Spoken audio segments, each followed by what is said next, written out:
그 사랑이 우리 가운데 충만하기를 소망합니다. 이제 평안으로 인사하겠습니다. 주님의 평안 여러분과 함께, 옆 사람과도 인사합니다. 부드럽고 따뜻한 사람이 됩시다. 겸손한 사람이 됩시다. 벌써 부활절 세 번째 주일이 밝았습니다. 여러분 오늘 부활의 소망으로 살아가고 계십니까? 영원한 생명의 소망이 오늘 생명의 위협 가운데 살아가는 우리들에게 차고 넘치기를 바랍니다. 지난 한 주간 가운데 특별히 4월 16일은 세월호 참사 12주기였던 날입니다. 현직 대통령으로는 처음으로 이 추모식에 이재명 대통령이 참석을 했다고 합니다. 사실 쉽지 않은 일이었을 거예요. 어쩌면 너무나 당연한 것인데요. 아이들의 죽음 앞에서도 이 문제가 지난 12년 동안 정치적 논쟁화되었기 때문입니다. 그래서 전 국민을 아울러야 될 대통령이 그 참사의 아픔을 추모하는 자리에 참석하지 못했었어요. 저는 그래도 이재명 대통령이 용기 내어 정치적 이해관계보다 생명의 소중함을 먼저 생각했다고 생각이 드는 그런 행동이었습니다. 우리에게 정말 중요한 것은 무엇일까요? 우리 삶에 있어서 가장 중요한 것, 우리 신앙에 있어서 가장 중요한 것은 무엇일까요? 오늘 본문에서 베드로는 우리 구원의 목적이 무엇인가, 우리 신앙의 목적이 무엇인가를 이렇게 말합니다. 오직 너희를 부르신 거룩한 이처럼 너희도 모든 행실에 거룩한 자가 되라. 즉 우리 그리스도인 그 신앙의 목적은, 그리고 우리가 그토록 바라는 구원의 목적은 단지 우리가 용서받고 천국 가는 것, 그것이 아니라 우리의 거룩이라는 거예요. 그렇다면 예수 그리스도를 믿는 여러분의 삶은 거룩하십니까? 그런데 우리는 이 거룩이라는 말 앞에서 사실 자유롭지 못합니다. 왜 그러죠? 우리의 삶은 너무나 부족하기 때문이에요. 그래서 오늘 우리는 이 거룩함이 무엇인가를 조금 더 깊이 생각해 보려 합니다. 제가 앞에서 왜 이재명 대통령이 세월호 참사 12주기에 참석한 이야기를 했느냐면, 어쩌면 이런 행동이야말로 우리 그리스도인이 본받아야 될 거룩한 행동이기 때문에 그래요. 무슨 말이냐면요, 이렇게 거룩이라는 말로 시작한 베드로의 이야기가 오늘 본문에서 어떻게 끝이 나죠? 너희가 진리를 순종함으로 너희 영혼을 깨끗하게 하여 거짓이 없이 형제를 사랑하기에 이르렀으니 마음으로 뜨겁게 서로 사랑하라. 거룩으로 시작된 권면이 사랑으로 끝을 맺어요. 왜냐하면 진짜 거룩은 우리가 완벽한 삶을 사는 것, 다른 말로 하면 열심히 신앙생활하고 열심히 어떤 종교적 행위를 완벽하게 수행하는 것이 아니라 뜨겁게 사랑하는 것이기 때문에 그래요. 대통령으로서 업무를 잘 수행하는 것도 정말 중요하지만 진짜 중요한 것은 무엇인가? 그것은 국민을 사랑하는 것이라고 저는 믿습니다. 사랑하는데도요, 일이 잘 안 될 수 있어요. 때론 실수할 수도 있어요. 지금 국제 정세가 얼마나 혼란스럽습니까? 요즘 기름값이 얼마죠? 아마 제일 싼 데 가도 아마 1,900원이 넘는 걸로 알고 있어요. 불과 한 10년, 15년 전만 해도 석유값이, 기름값이 1,000원 넘으면 난리 날 것처럼 생각했던 때가 있었잖아요. 그런데 이제는 2,000원을 넘어서고 있어요. 그런데 그나마도요, 한국은 아직 기름값이 비싸다고 느끼지 못하는 거라는 거예요. 어떤 나라는요, 우리나라 환율로 하면 기름값이, 휘발유값이 44,000원이래요. 미국은 50%가 올랐대요. 그러니까 임계점에 이르렀다고 국가가 폭발 직전이라는 거예요. 요즘 선거를 앞두고 막 현수막들 거니까요. 한쪽에서는 그런 말들을 한대요. 지금 비닐, 플라스틱 제품 만들 나프타가 부족한데 지금 현수막 걸 때냐고. 이번 선거는 현수막이 좀 없는 선거였으면 좋겠어요. 지금 당장 우리의 생존이 걸려있는 상황입니다. 이런 어려운 상황에서 아무리 국민을 사랑한들 갑자기 대통령이 기름값을 500원으로 낮출 수 있겠습니까? 그럴 수 없겠죠. 그런데도요, 대통령이 12년 전에 그 아픔을 당한 유족들을 위로하러 정치적 이해관계를 떠나서 그곳에 용기 내어 나갑니다. 최선을 다해서 국민들이 살기 어렵지 않도록 애를 씁니다. 그런데 국민들이 느끼는 것은요, 그 결과보다 그 마음이 아닐까 생각해요. 오늘 베드로도요, 우리에게 분명히 너희는 거룩하라 말합니다. 16절에는 더 정확한 말씀을 우리에게 들려주는데요. 함께 16절 말씀 함께 읽습니다. 기록되었을 때 내가 거룩하니 너희도 거룩할지어다 하셨느니라. 누가 말씀하신 거예요? 하나님이 말씀하신 거예요. 내가 거룩하니 너희도 거룩할지어다.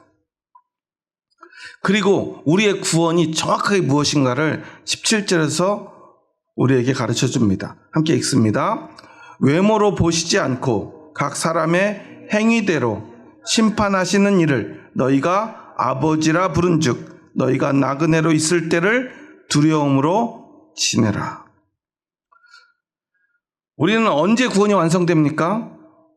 베드로는 아주 냉정하게 이야기를 해요. 하나님의 심판을 우리가 지나야만 구원받는다는 거예요. 그런데 하나님의 심판이 어떻게 이루어진다고 말하죠? 각 사람의 행위대로 심판하신다고 말해요. 여러분 어떻게 구원받는다고 믿어요? 우리의 생각은 구원은 무엇으로 받는 거예요? 차마 오늘 본문에서 각 사람의 행위대로 심판하시는 하나님이라고 했기 때문에 그 말씀을 못 하시나요? 우리는 믿음으로 구원받는다고 고백하잖아요. 그럼 베드로는 지금 이상한 얘기를 하는 건가요? 율법주의적 이야기인가요? 베드로는 그 율법을 믿은 사람입니까? 그렇지 않지요. 그러면 왜 이렇게 이야기했을까? 이것의 정확한 의미를 생각해 봐야 돼요. 먼저 외모로 보시지 않는 하나님에 대해서 말을 합니다.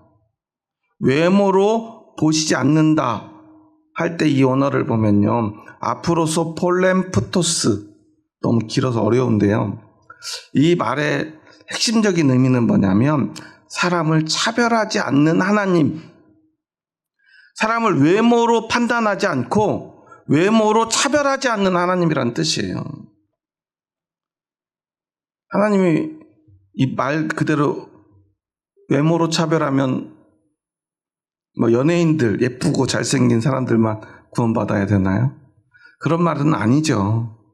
여기서 외모로 차별하지 않는다는 뜻은 뭐냐면 지금도 그렇지만 세상의 이치가 그래요.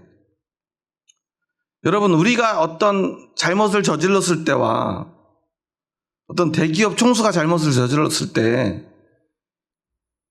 세상이 내리는 처벌의 강도가 똑같을까요?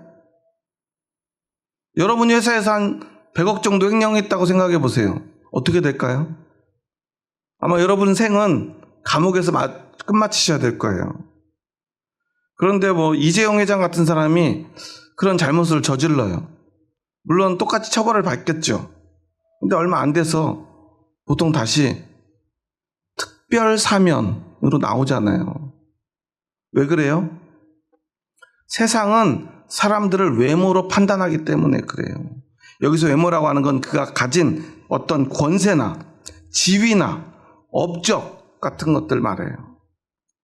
이미 가지고 태어난 것 또는 이미 이뤄놓은 것들, 그걸 보고 판단한다는 거예요.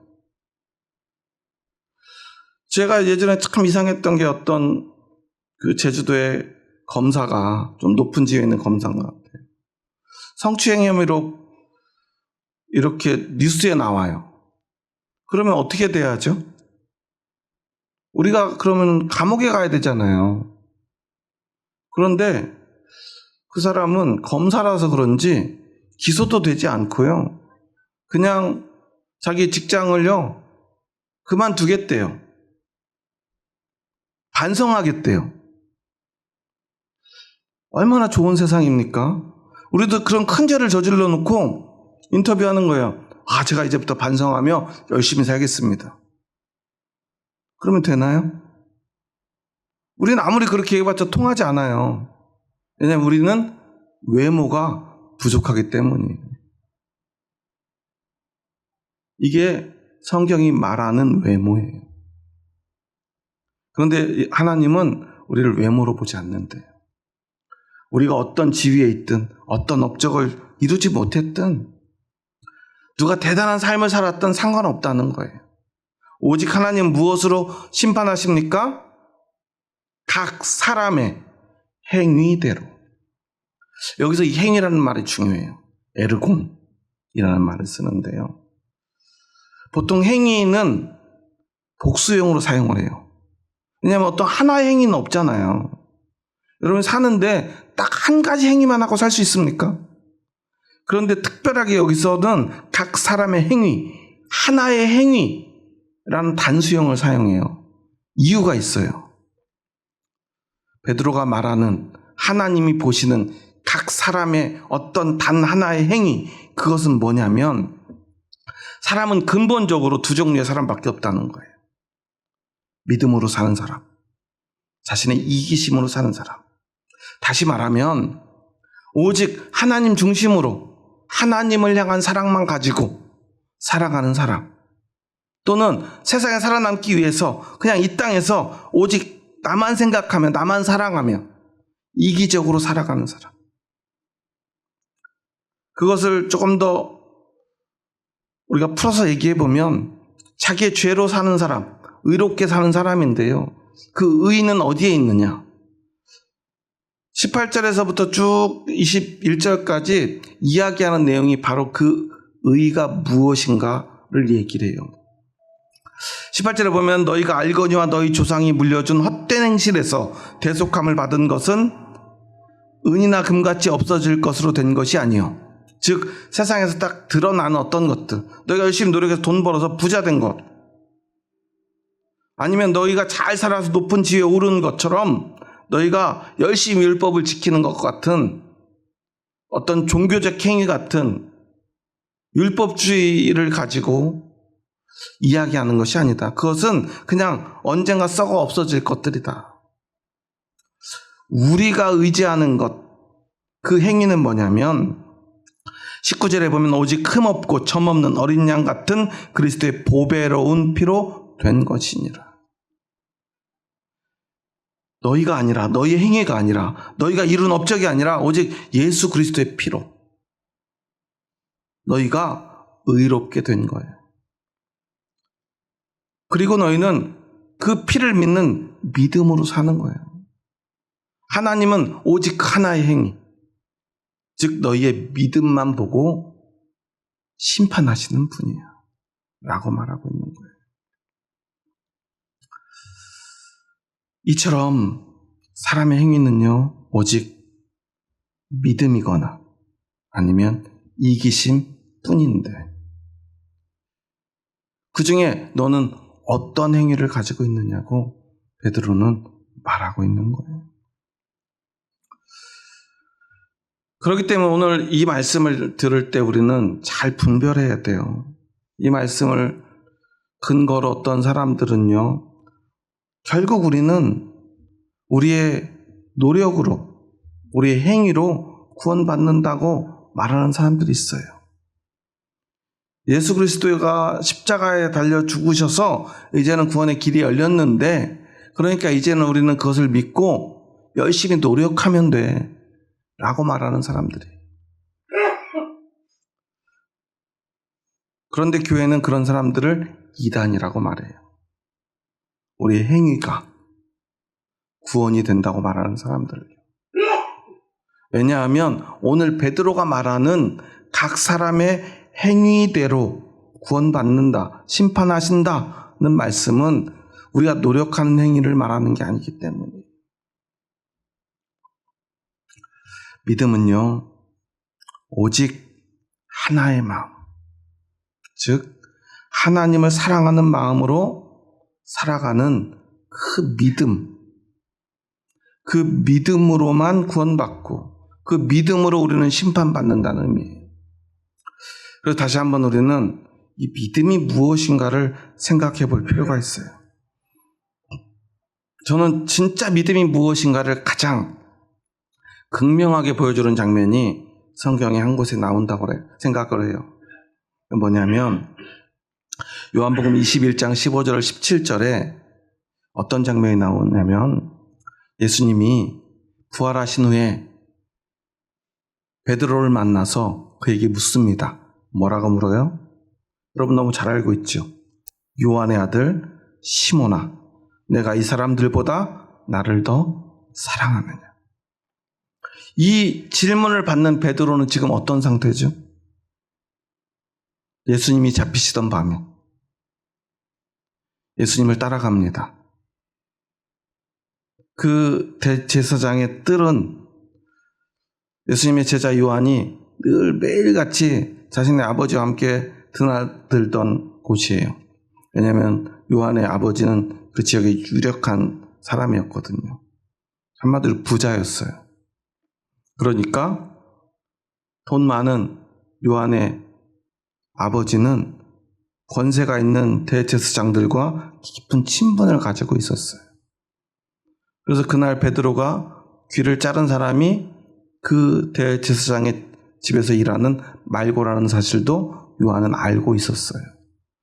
그리고 베드로가 그곳에 예수님을 보러 들어갔을 때도 요한이 사람들을 통해서 문을 열어주죠. 그런데 이상하게도 그곳에서 예수님의 그 신문하는 모습을 지켜보던 사람들이 요한에게는 야, 너도 예수님의 제자잖아, 이런 말을 안 해요. 그런데 베드로에게는 야, 너 지금 보니까 예수를 따르던 사람인데, 그러니까 베드로가 뭐라고 그러죠? 나 아니야. 그래? 다시 보고 또 봐도 또 제자 같아요. 너 맞는데? 그러니까 화를 내면서 나 아니라니까 그래요. 그래? 근데 아무리 봐도 제자 같아요. 너 맞는데? 그러니까 막 예수님을 저주하면서 아니라고 말하고 그 자리에서 도망을 가버립니다. 그리고 나서 예수님은 결국 십자가에 죽으시죠.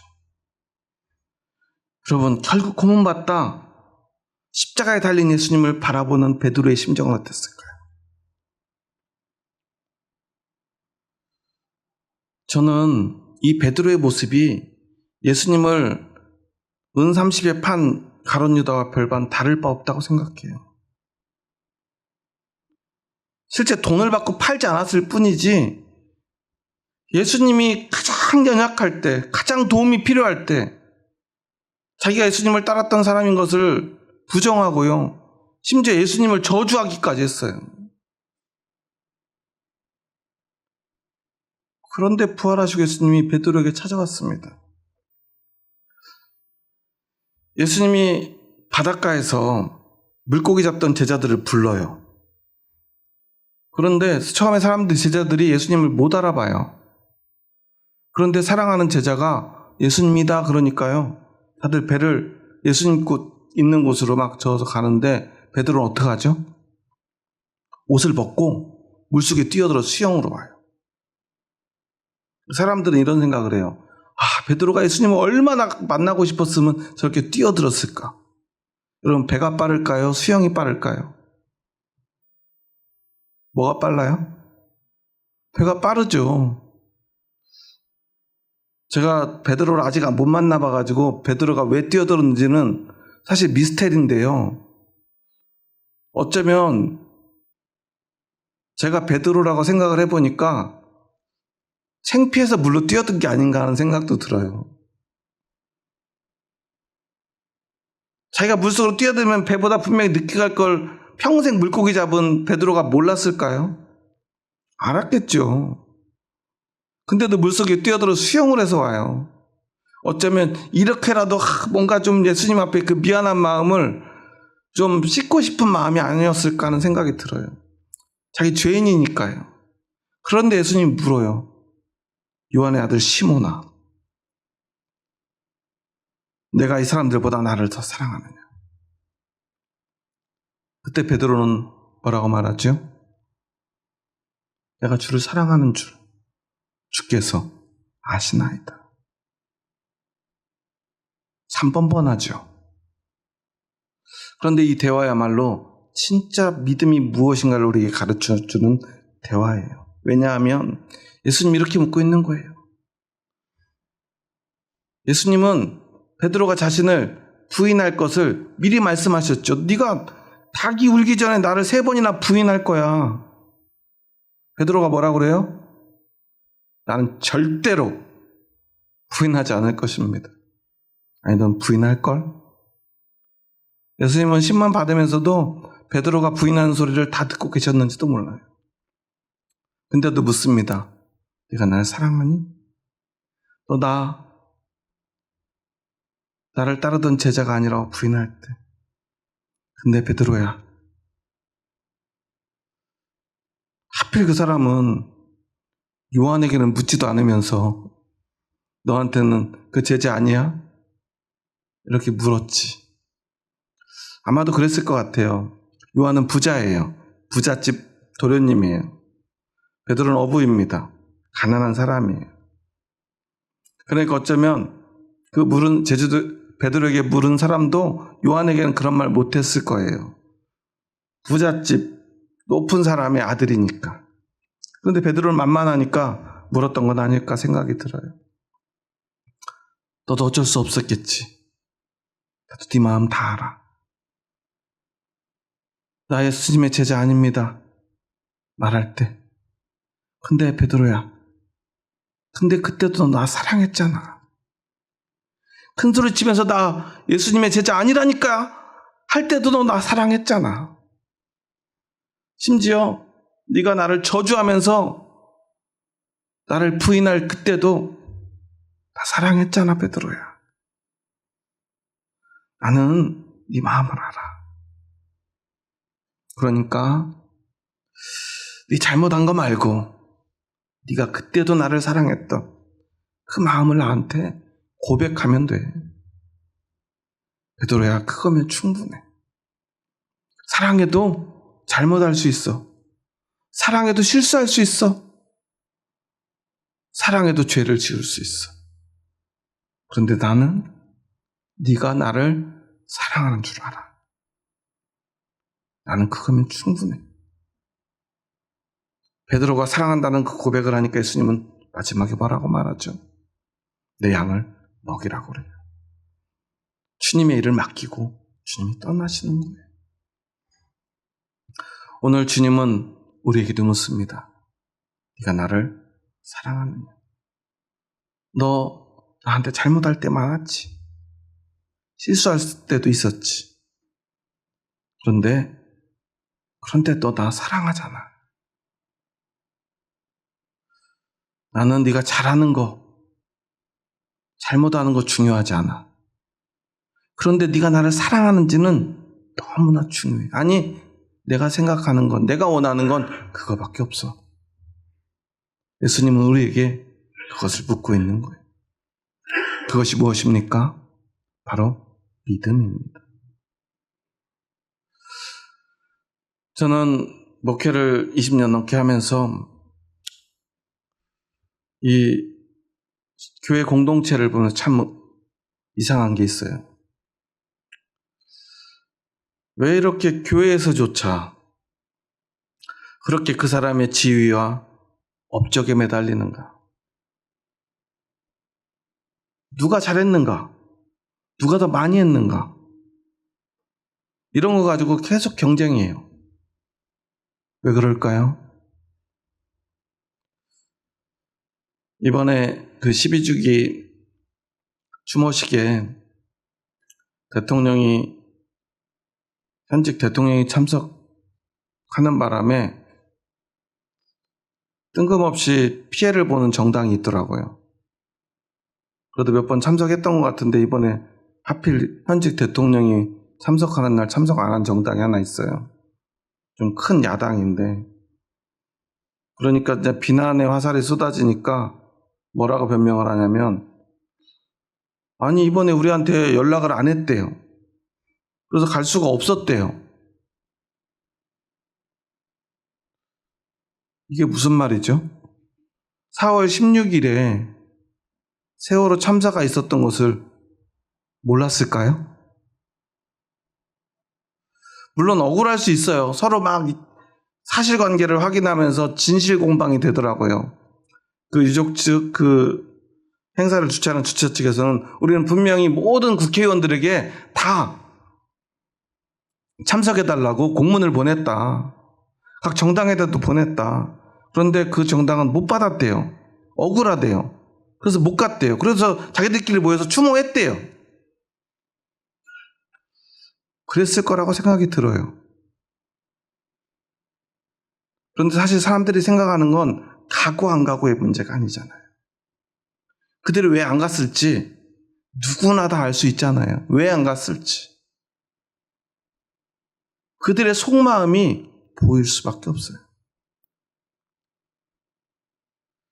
그런데 사람들은요, 결국 논쟁을 합니다. 무엇까지 논쟁해요?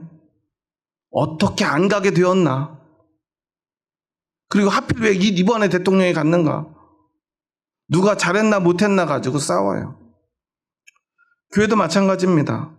누가 더 잘했는지, 누가 더 열심히 했는지, 누가 더 좋은 성과를 이뤘는지, 이런 거 가지고 매일 싸우기 바쁩니다. 제가 예전에 저희 신대원 동기 목사님인데 저보다 나이는 한 10살 많으신 분인데 저기 전라남도의 큰 교회 담임 목사님 아들이었어요. 근데 그 형님은 자기는 목회하기 너무 힘들대요. 매일 운동에 나가고 테니스를 20살 때부터 얼마나 열심히 하는지 그 사모님이 늘 하는 말이, 당신은 테니스나 쳐야지 목회하긴 그런 사람인데 목사가 돼가지고 여러 사람 피곤하게 하냐고, 그런 분이에요. 근데 이제 그 아버님 후광으로 우리나라에서 손가락 안에 드는 큰 교회 사역을 하는데 그분이 매년 스트레스를 받는 날이 있어요. 어떤 날이냐면 총동원 전도주일. 자기는 그때가 되면 뭐 재미는 있대요. 막 이 전광판을 이렇게 시스템을 잘 만들어 놔가지고 각 교구별로 막 전도 현황판이 막 이렇게 오르락내리락 한대요. 그걸 보고 있으면은 마치 저기 과천에 뭐가 있죠? 경마장에서 경마 보는 것 같대요. 막 정말 가슴이 쫄깃쫄깃하대요. 누가 이번에 1등 해가지고 상 받을까? 누가 꼴등 해가지고 담임 목사님한테 불려가서 혼날까? 그래가지고 그 형님은 항상 그 총동원 전도주일이 되면 1등도 필요 없고 꼴찌만 안 하는 게 항상 목표래요.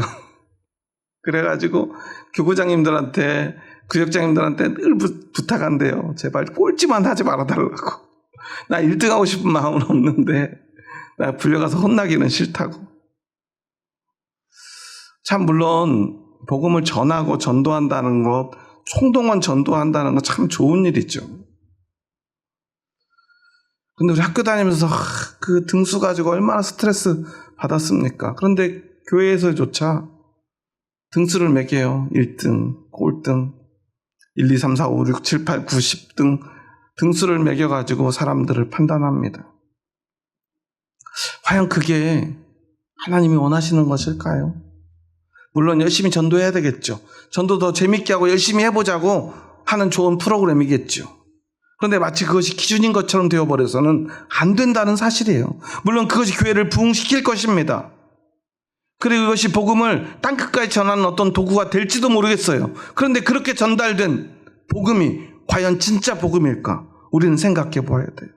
그러니 우리는 늘 믿음을 이야기하면서 정작 우리는 율법주의에 빠져 있는지도 몰라요. 헛된 행실에 속지 말라고 그러잖아요. 헛된 행실이 바로 그런 율법주의입니다. 자기가 한 업적을 자랑하는 것입니다. 그렇게 업적을 자랑하는 사람은 특징이 있어요. 1등이 된 사람들의 특징은요, 자신 1등한 걸 기뻐하는 게 아니에요. 그 사람들의 제일 큰 쾌락은 자기 밑에 있는 사람들을 지그시 바라보는 거예요. 역시 이번에 내가 1등 했구나. 저것들은 안 되는구나. 그게 그 사람들의 교만이 돼요. 교회에서까지 우리가 그래야 됩니까? 교회에 필요한 것은 오직 믿음뿐이에요. 꼴등해도요, 내가 전도를 잘 못했어도요, 그 순간에도 주님을 사랑하는 그 마음이 있는가? 너 그때도 나 사랑했어? 너 나 부인할 때 너 나 사랑했어? 아니, 너 나 사랑했잖아. 내가 네 사랑을 알아. 앞에서 제가 이야기한 대로요, 각 사람의 행위대로 심판하시는 하나님은 어떠한 순간에라도 하나님을 사랑하는 사람과 자기만 사랑하는 사람을요, 늘 보고 계세요. 어떠한 순간에라도 잘하는 때도 못할 때도 성공했을 때도 실패했을 때도 때로는 예수님을 부인할 때조차 하나님을 사랑하고 예수님을 사랑했던 베드로를 하나님은 아시고 그 행위대로 심판하십니다. 예수님은 그렇게 베드로를 심판하신 거예요. 저는 한번 만약이라는 건 없지만 이런 상상을 해봤어요. 가룟 유다가 예수님을 은삼십에 팔 때조차 예수님을 사랑하고 있었다면, 그래서 그가 자살하지 않고 부활하신 예수님을 만났다면 예수님은 뭐라고 말씀하셨을까? 유다야, 내가 이 사람들보다 나를 더 사랑하느냐? 네가 나를 은삼십에 팔 때도 너 나 사랑했지? 그럼 괜찮아. 이제 내 손 잡고 내 양을 먹이러 가자. 예수님은 말씀해 주셨을 거예요. 그런데 가룟 유다는요, 아마도 예수님 곁에서 예수님의 가장 충성스러운 제자로, 그 돈을 관리하고요, 재정을 담당한 가장 믿음직한 제자로 사역하는 3년 내내 그 모든 시간에도 예수님을 사랑하지 못했던 거예요. 하지만 누구보다 열심히, 누구보다 성공적으로 그 일들을 감당했던 사람입니다. 하지만 예수님을 사랑하지는 못했던 것 같아요. 그가 사랑했다면 그는 자살하지 못했을 거예요. 그리고 예수님을 반드시 만났을 것입니다. 그리고 예수님은 말씀해 주셨을 거예요. 유다야, 그래도 너 나를 사랑했잖아 라고 말했죠. 그리고 예수님이 용서해 주셨을 것입니다. 그리고 진짜 구원이 무엇인지를 보여주셨을 거예요. 가룟 유다와 베드로의 차이는 오직 하나뿐입니다. 그들은 잘한 게 하나도 없어요. 하지만 베드로는 그 어떤 순간에도 예수님을 사랑했고, 가룟 유다는 자신의 다른 목적이 있었던 것입니다. 팔아서가 아니에요. 엄밀히 말하면 베드로도 예수님을 팔아버린 제자입니다. 하지만 그때도 예수님을 사랑하는 그 믿음이 있었기에 예수님은 그를 끝내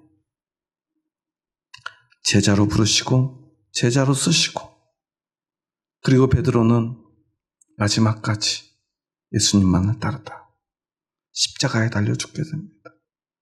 그때 자신을 십자가에 매다는 군병들에게 말하죠.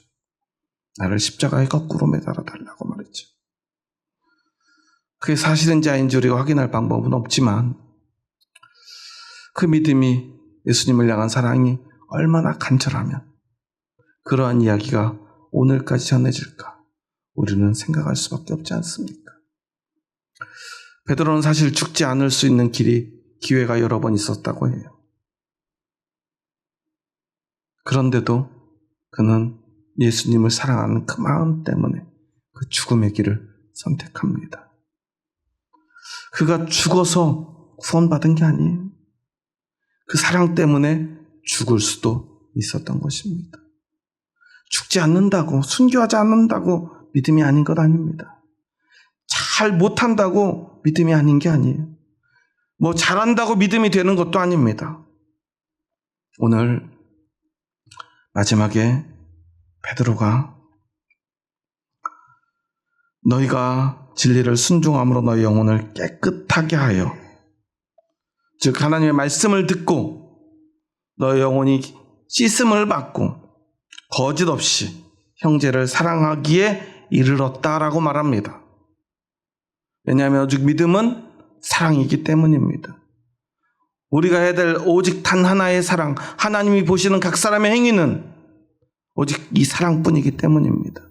그래서 그 사랑이 교회 안에는 반드시 증거로 드러납니다. 어떻게 드러납니까? 마음으로 뜨겁게 서로 사랑할 수밖에 없기에 그 사랑으로만 우리의 믿음이 드러나는 것입니다. 교회를 열심히 다니고요, 열심히 살고요, 열심히 신앙생활하고요, 그리고 누군가를 정죄하고 비웃는다면 그것은 바로 가룟 유다의 길을 걷는 것입니다. 하지만 때로 부족할지라도 끝까지 주님을 사랑하고 형제를 사랑한다면 그것이 바로 하나님의 심판대 앞에 하나님이 보시는 단 하나의 행위, 각 사람의 행위, 바로 믿음인 것입니다. 물론 아무렇게나 막 살라는 것 아닙니다. 잘못해도 된다는 것 아닙니다. 주님이 말씀하시는 것은 네가 나를 사랑하느냐는 것입니다. 그 나를 사랑한다면 형제를 사랑해야 되지 않겠니? 뜨겁게 사랑해야 되지 않겠니? 뜨겁게. 뭐 불타는 사랑을 이야기하는 게 아니에요. 에크테노스, 쉬지 않고 멈추지 않고 끝까지 사랑하는 것. 여러분, 뜨겁게 사랑하시기 바랍니다. 끝까지 하나님만 사랑하시기 바랍니다. 주님만 사랑하시기 바랍니다. 그리고 형제 자매를 사랑하시기 바랍니다. 그가 잘할 때도, 그가 잘못할 때도 내 안에 있는 사랑으로 그 안에 있는 사랑을 보시기 바랍니다. 그러면 우리는 비로소 서로 뜨겁게 사랑할 수 있게 될 줄 믿습니다. 여러분, 한번 옆에 있는 형제 자매들 한번 바라보시기 바랍니다. 한번 보시고 사랑스러우시죠? 형제를 볼 때 분명히 나하고 성격도 맞지 않고요, 외모도 다르고요, 생각하는 방식도 다른데 여전히 사랑스럽다면 그게 여러분 안에 믿음이 있다는 증거예요. 제가 지난 금요일 날도 말씀드렸는데 우리 그 젊은 집사님들이 요즘 찬양인도 해주시잖아요. 성격이 다 어때요? 다 다르잖아요. 노래 실력도 다 달라요. 외모도 다르고요. 근데 한 마음으로 서로 이렇게 황 집사님이 막 찬양인도 하시다 갑자기 김혜선 집사님을 보면서 막 이러면서 막 사랑스럽게 하는데 김혜선 집사님 굉장히 부담스럽게 이렇게 거절하시더라고요. 이은경 집사님한테 막 얼굴을 이렇게 가까이 하니까 뒤로 주춤 물러나더라고요. 부담스러워하면서. 성격이 다 달라요. 근데 그러면서도 서로 참 애틋하게 서로 또 그 시간을 보내면서 함께 찬양하는 모습을 제가 이게 방송실에서 계속 보는데요. 그 모습이 얼마나 아름다운지 몰라요. 서로 달라요. 너무 달라요. 근데도 서로 사랑할 수 있어요. 사랑이 그냥 억지로 되는 게 아니라 사랑스러워요. 그게 바로 우리 믿음의 증거예요. 교회 왔는데요. 내가 저 인간만 없으면 정말 교회 열심히 다닐 수 있을 것 같은데. 그렇다면 여러분, 기도하십시오. 여러분 안에 믿음이 떠나간 것입니다. 내가 지금 가룟 유다의 길을 걷고 있는 것입니다. 여러분은 믿음이 있으시죠?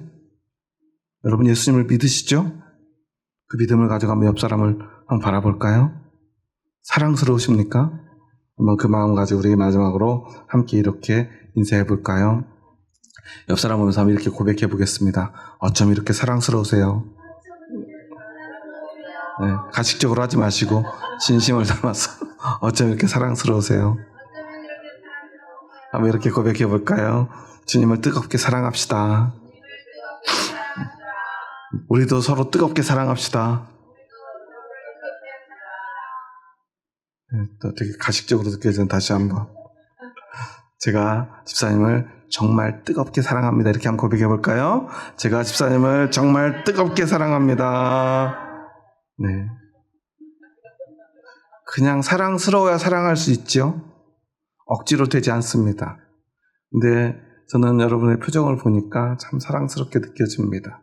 여러분들 서로 사랑하는 그 모습이 느껴집니다. 이곳에 우리의 믿음이 살아있는 줄 믿습니다. 하나님의 구원이 선포되는 줄 믿습니다. 하나님이 반드시 그 행위로 심판하실 줄 믿습니다. 우리 아무도 미워하지 말고 서로 사랑하며 마지막까지 그 사랑으로 우리의 구원을 완성해 갔으면 좋겠습니다. 그 주의 사랑으로 마지막으로 다시 한번 사랑한다고 고백합니다. 주의 사랑으로 사랑합니다. 뜨겁게 사랑합니다. 기도하겠습니다. 하나님 감사합니다. 저희 부족하고 약한 자들 사랑하셔서 우리에게 참 믿음을 가르쳐 주시니 감사합니다. 베드로는 고백합니다. 우리의 헛된 행실, 우리의 외모가 아니라 하나님은 각 사람의 행위대로 오직 하나의 행위대로 심판하실 것을 고백하였습니다. 그것은 바로 하나님을 향한 사랑입니다.